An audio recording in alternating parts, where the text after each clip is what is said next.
Hey there, this is Matt. Once again, welcome back to another video. If you're wondering why sometimes I'll look here and not the camera, it's because I'm looking at the screen to make sure everything's in focus. But this won't be a long video because I'm not going to go in depth on the film, but always wanted to talk about this flick, the 2002 version of The Time Machine. Now, I do own the original Time Machine and quite enjoy it. But this is a film that I thought was a bit underrated, and it got a lot of crap when it came out. It was a critical flop. It was a commercial flop. And I don't think it's as bad as people make it out to be. I think it's a fun adventure movie. It has a really good musical score. I know I've heard music from this film used in multiple amounts of movie trailers. Klaus Badelt did a really nice job with the music. Guy Pearce, I like as an actor, and it was cool to see him in this kind of film. I'd rather watch this than Lockout. Granted, he was good in Lockout, but the rest of the movie was crap. I thought this was a much better film. And a lot of critics gave crap to Guy Pearce's performance, saying it was too boring, too dry. I disagree. And before I get into that, I thought what was interesting is they got the great-grandson of H.G. Wells, the person named Simon Wells. Again, the great-grandson of the man who wrote the novel that this is based on. They got him to direct the film. And I don't know if Simon Wells directed anything else. This might have been the only thing. But yeah, I thought that was an interesting concept. Granted, maybe that was a hook for marketing. The great-grandson of H.G. Wells takes his relative's story to the big screen in this new... It didn't work out because the film still bombed. It pretty much follows the original film beat for beat. Some stuff I did like that they added to it. For example, Guy Pearce's character, the reason the time travel is so adamant for him. In the original, the character did it because he was a man of knowledge, he was a man of science, he wanted to see where technology would take civilization. It was curiosity. But here there's a deeper meaning to it, which I liked, because Guy Pearce's character in this movie has a woman that he loves. She gets killed.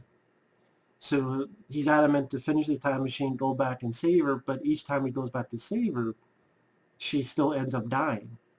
In a different way, but she still ends up dying. So now he's confused, like, wait a minute, how come no matter what I do, I can't change the past? I can't keep her alive. And then he thinks maybe the answer's in the future. And then that's why he goes on his journey. I thought that was a nice touch. That added a bit more of a human story to the lead character. And like I said, I really like the musical score. I like Guy Pearce's performance. I thought the visual effects on the time machine itself, when it's going forward through time and you see the seasons change and the weather changes, and for its time it was well done in the original film, but I thought they did a great job here. Again, I don't think it's that dated considering it's a 2002 film. Then he goes to quite a bit in the future. Orlando Jones, I remember him from Mad TV. He was on this very underrated comedy called Evolution with David Duchovny. He's in this probably maybe 3 scenes in the film. He plays a hologram who has a wealth of knowledge. I kind of wish he was in the film more. Granted, he's only a hologram, but you could have changed it up a bit. But I liked him as an actor, so it just would have been nice to see him in the film more than he is. Jeremy Irons is in the film as well as our main villain. But anyway, he's in sort of to us to be the near future. By this point, there's been colonization on the moon. Things fuck up. He's got to get back into his machine. He gets knocked out, and then he goes for like 800,000 years in the future, where, like the original, there's the humans, and then there's the Morlocks. Oh, and the Morlocks look differently here. And Stan Winston's company, I thought they did a really nice job, but the critics and even Stan Winston's company, they weren't that happy with the results. And I'm like, they don't look that bad.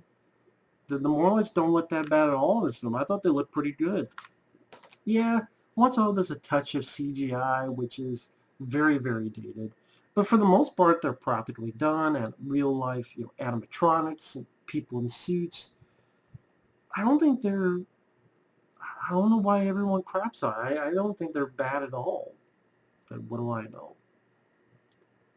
I think the Morlocks look pretty good, and they didn't just try to copy the design of the original.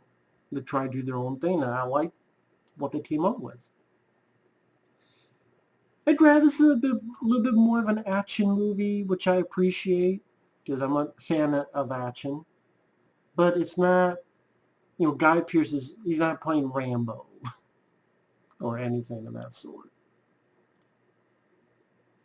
But I thought it was entertaining, not mind-blowing like this reviewer says. One of the few reviewers who liked the film. You know what? Fun time travel action adventure. Like the Jeremy uh, Irons, he's the head of the Morlocks. I like the idea where he says, well, yeah, the reason you can't go back and change it is because that's what made you want to finish the time machine in the first place. If you did, then you wouldn't have a time machine, thus you wouldn't be save her. So that's why you can't save her. Jeremy Irons tells him that. I thought that was a nice idea. I thought the cast worked fairly well. Like, I really give credit to the musical score. The effects, I mean, some of the CG,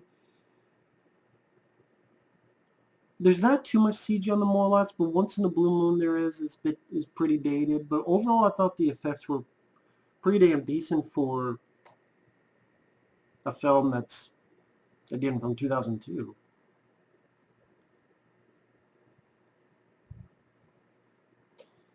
And like I said, I'm not going to go too in depth on it, other than to say I do think it's a bit underrated. I give credit to Guy Pearce. I like Stan Winston's effects. I didn't think the film was boring. The movie's only an hour and 30-some minutes. I mean, other than I like to see Orlando Jones in the film a bit more.